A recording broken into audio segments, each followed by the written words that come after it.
Jamaah Islamiyah raup 15 miliar rupiah per tahun. Dana digunakan untuk menyokong seluruh kegiatan organisasi.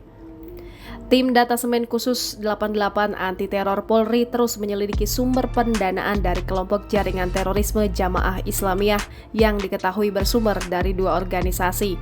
Kedua organisasi yang dijadikan lembaga pendanaan oleh JI itu yakni Syam Organizer dan Lembaga Amil Zakat Badan Mal Abdurrahman bin Auf.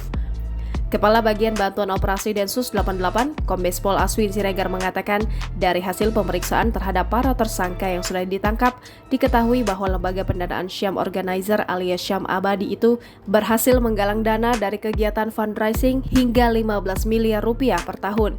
Menurut Aswin, jumlah uang senilai 15 miliar rupiah per tahun tersebut baru masuk hitungan di dalam laporan yang diterimanya. Dia memastikan jumlah tersebut bisa melebihi yang saat ini telah dalam laporannya.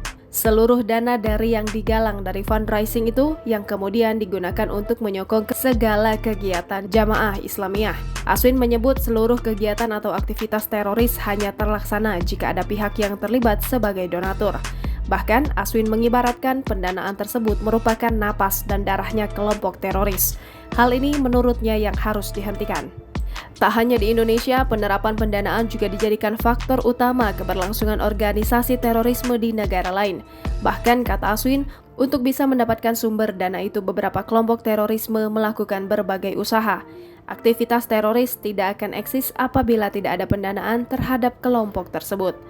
Terkait ditangkapnya 3 orang terduga teroris Jamaah Islamiyah, Aswin mengatakan mereka mencari pendanaannya sendiri.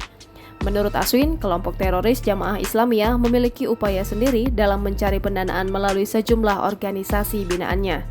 Aswin menegaskan akan terus mencari para pelaku kejahatan teroris, mulai dari otak penggalangan dana hingga otak strategi dari jaringan teroris tersebut.